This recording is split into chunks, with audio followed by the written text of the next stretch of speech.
Baghmare hospital में औरतों से जुड़ी हर बीमारी के इलाज के साथ अब शुरू हो चुका है डिलीवरी। चाहे नॉर्मल हो या सिजेरियन, कम दामों में किया जाएगा। 24 घंटे माहिर डॉक्टरों की निगरानी में। अस्पताल का पता सखाफरोज़ा 4 नंबर स्कूल के करीब, बीजापुर।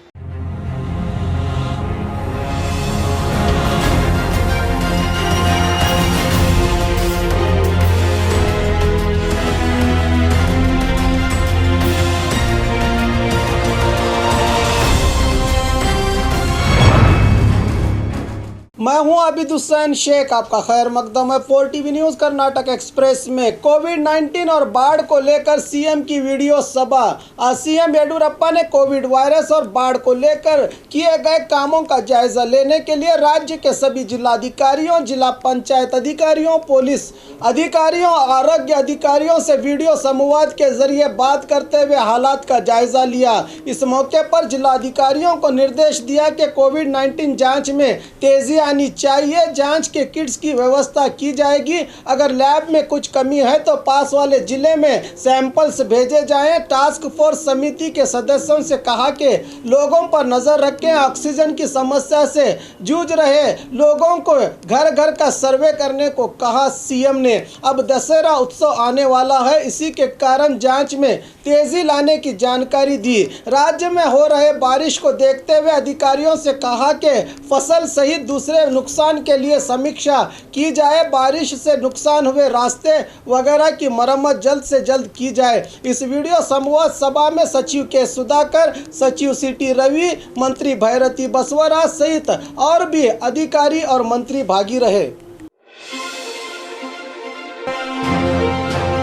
पक्ष संगठन के लिए राज्य में सलीम अहमद का दौरा। कांग्रेस पक्ष के संगठन और आरोग्य हस्त कार्यक्रम का जायजा लेने के लिए केपीसीसी के कार्याध्यक्ष सलीम अहमद सितंबर 11 से 13 तक मंडिया, कोडगु, दक्षिण कन्नड़ और उडुपी के सफर के लिए निकलेंगे। इस मौके पर सलीम अहमद वहां के स्थानीय नायकों से सभा करेंगे। कल 11 तारीख को बेंगलुरु से निकलकर मंडिया जिले के मद्दूर और में आयोजित आरोग्य हस्त कार्यक्रम से शुरुआत करेंगे। इसकी जानकारी कांग्रेस के ट्विटर अकाउंट में अपलोड की गई है।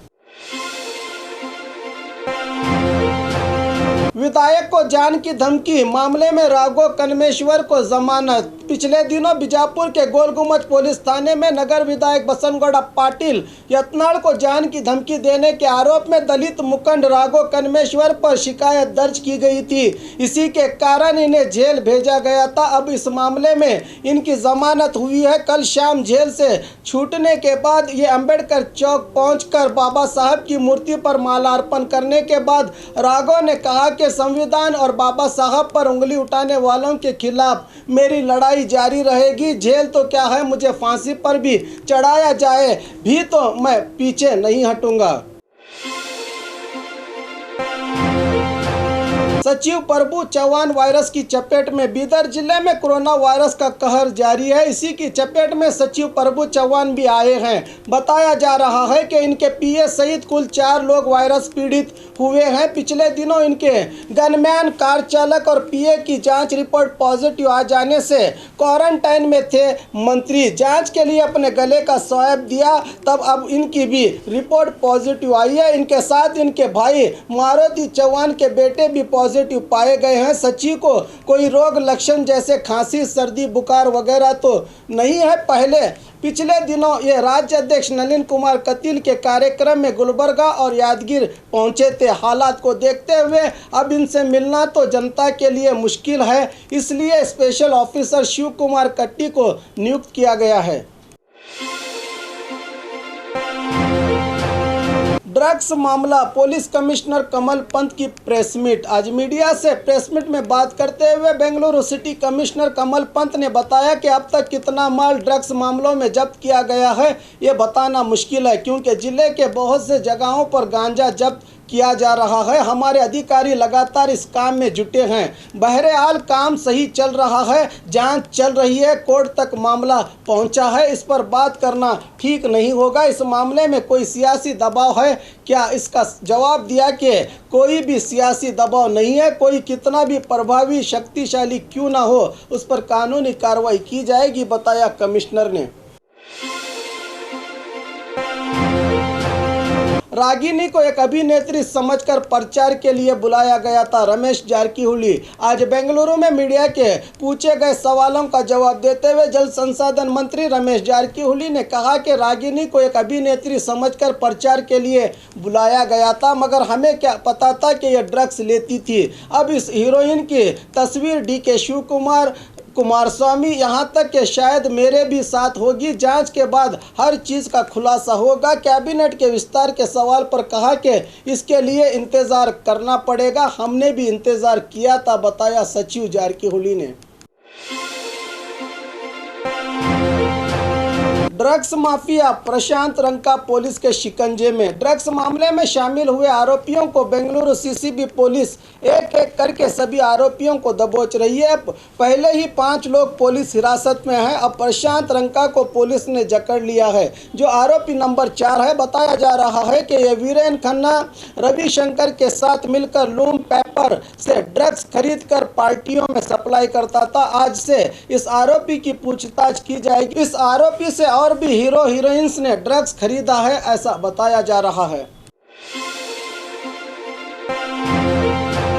सभी मुस्लिम्स बुरे नहीं हैं, सभी हिंदू अच्छे नहीं। सचिव सोमन्ना।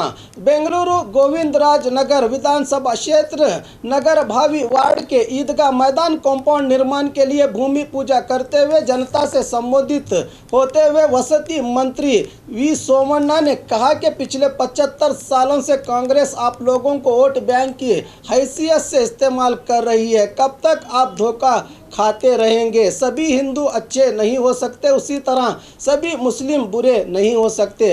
हर धर्म और हर जात में अच्छे और बुरे लोग होते हैं। जहाँ भगवान होगा वहाँ शैतान भी होगा। हम सब भारतीय हैं, हिंदू मुस्लिम सब एक ही हैं। आप अल्लाह कहते हैं, हम शिव कहते हैं, सब के लिए एक ही भगवान है। मेरे बारे में गलत प्रचार किया गया है। एक जनप्रतिनिधि के नाते मेरा फर्ज को मैं अंजाम दे रहा हूँ। इस कार्यक्रम के लिए मैं ज़मीर अहमद को लाना चाहता था, मगर वो नहीं आ सके। क्या वो सिर्फ मुसलमानों का MLA है? नहीं, बल्कि हर जात धर्म वालों का वो MLA है, बताया सोमन्ना ने।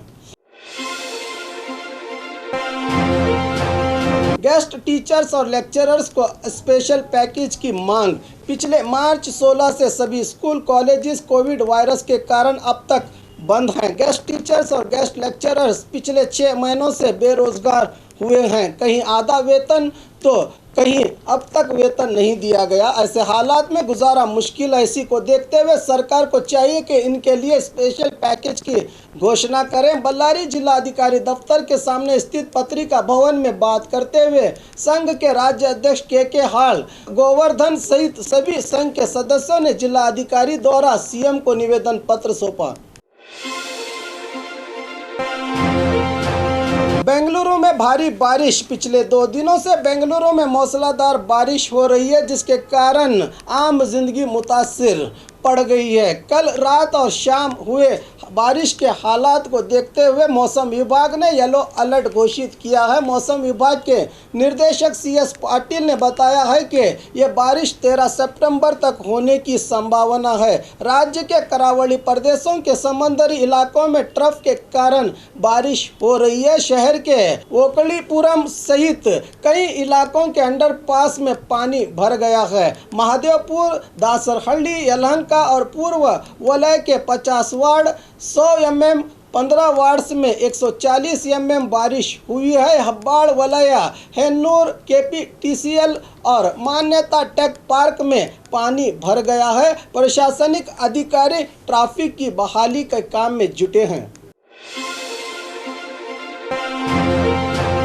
तहसीलदार पर हमला, 2 आरोपी पुलिस की गिरफ्त में। कल वाहन को हटाने को लेकर हुई तकरार में बागलकोट जिला बदामी तालुका के तहसीलदार सुहास इंगड़े पर 2 व्यक्तियों ने हमला कर दिया। यह घटना नीरबुदिहाड़ ग्राम के पास घटी है। बताया जा रहा है कि ग्राम के नागप्पा जानमट्टी और शिवानंद जानमट्टी नामक युवकों ने वाहन को हटाने को लेकर हुई तकरार में तहसीलदार पर हमला किया।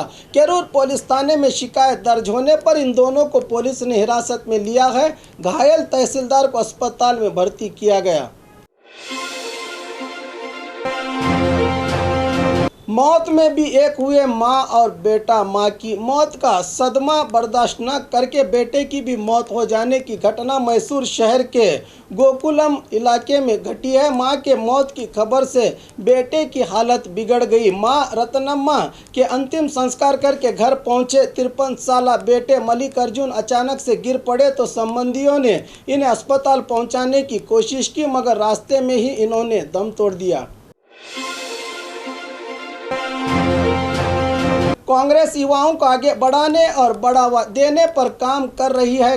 कांग्रेस सलीम अहमद बेंगलुरु के केपीसीसी दफ्तर में युवा कांग्रेस सदस्यता अभियान का उद्घाटन किया गया। इस मौके पर केपीसीसी कार्याध्यक्ष सलीम अहमद ने मीडिया से बात करते हुए कहा कि पीएम मोदी ने हर साल 2 करोड़ युवकों को रोजगार देने का वादा किया था। इसके हिसाब से कुल आज तक 12 करोड़ युवकों को रोजगार मिलना था, लेकिन इस मामले में बीजेपी की तरफ से युवाओं को झूठा वादा करके धोखा देने का काम किया गया है। राष्ट्रीय स्तर पर युवाओं की भूमिका अहम है। इसको देखते हुए कांग्रेस की तरफ से युवाओं के लिए सदस्यता अभियान की शुरुआत की गई है। इससे 18 से 35 साल के युवा नामकरण करके बूथ के तहत सदस्यता पा सकते हैं। पार्टी में नए अध्यक्ष का चुनाव होने जा रहा है। ऑनलाइन से ही वोट देने की प्रक्रिया की गई है। देश के हर राज्य में एक ही प्रक्रिया का पालन होगा, कहा सलीम अहमद ने। चिट फंड कंपनी से 50 से ज्यादा ग्राहकों को धोखा देने का आरोप। बीजापुर शहर के Shri Gauri Ganesh chit private limited company से 50 से अधिक ग्राहकों को धोखा देने का आरोप सामने आया है। मुश्किल समय के लिए बचाकर रखे हुए पैसों के चिट फंड से ज़्यादा मुनाफा देने का वादा करके धोखा दिया। इस चिट फंड कंपनी ने फ़ायदा देने की बात बोल के छोटे व्यापारियों से लाखों के रुपयों को लेकर पिछले 1 साल से डिपॉजिट किए गए पैसों को लौटाने से इनकार कर रही है। इस तरह ग्राहक चिट फंड पर अपना आक्रोश जता रहे हैं। बताया जा रहा है कि 30 लाख से ज़्यादा का फ्रॉड इस चिटफंड कंपनी में पिछले साल हुआ है। ज़्यादा मुनाफा देने की आड़ में लोगों के हाथों में बाउंस चेक थमा देते हैं। ग्राहकों ने जिला प्रशासन से अपील की है कि चिटफंड कंपनी पर कार्रवाई करके ग्राहकों को इंसाफ दिलवाया जाए। बेंगलुरु में नाड़ प्रभु केम्पेगौड़ा दिवस का आयोजन। कोविड-19 के चलते बहुत ही सादगी और सरलता से नाड़ प्रभु केम्पेगौड़ा दिवस को मनाया गया। इस मौके पर सामाजिक तौर पर अपना योगदान देने वाले 30 लोगों को सम्मान किया गया। बीबीएमपी केंद्र कचेरी के सामने वाली केम्पेगौड़ा की मूर्ति को माला अर्पण करके इस कार्यक्रम को मेयर गौतम कुमार के हाथों उद्घाटन किया गया। इस कार्यक्रम में कांग्रेस, जेडीएस और स्थानीय कारपोरेटर रहे मौजूद। गुलबर्गा में उर्दू एकेडमी की मांग। गुलबर्गा शहर में कई दिनों से उर्दू एकेडमी की शुरुआत को राज्य की सरकार ने रोक रखा है। जल्द से जल्द इस अल्तवा में पड़े काम की शुरुआत करने के लिए हैदराबाद कर्नाटक सोशल जागृति फोरम गुलबर्गा के पदाधिकारियों ने अपना विरोध जताते हुए कहा कि राज्य और केंद्र की सरकार उर्दू को सिर्फ एक कौम की ज़बान के तौर पर समझकर उस ज़बान को नज़रअंदाज किया जा रहा है। उर्दू सिर्फ एक कौम की ज़बान नहीं है, ये पूरे हिंदुस्तान की ज़बान है। बीजेपी की तरफ से साजिश करते हुए उर्दू को दबाने की कोशिश की जा रही है। अगर उर्दू एकेडमी की जल्द से जल्द शुरुआत नहीं हुई तो आने वाले दिनों में बड़े पैमाने पर एहतजाज करने की बात कही जिला अधिकारी को मनवी पत्र सौंपकर।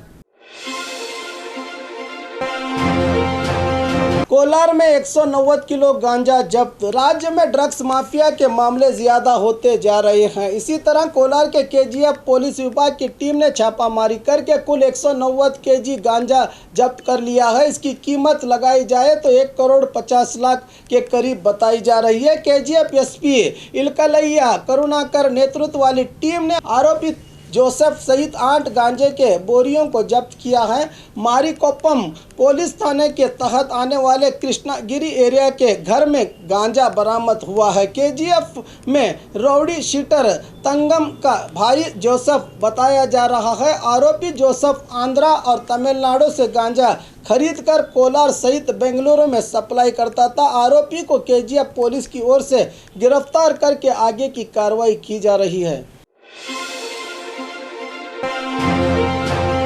और खबरों के लिए देखते रहिए 4 टीवी न्यूज़ कर्नाटक एक्सप्रेस।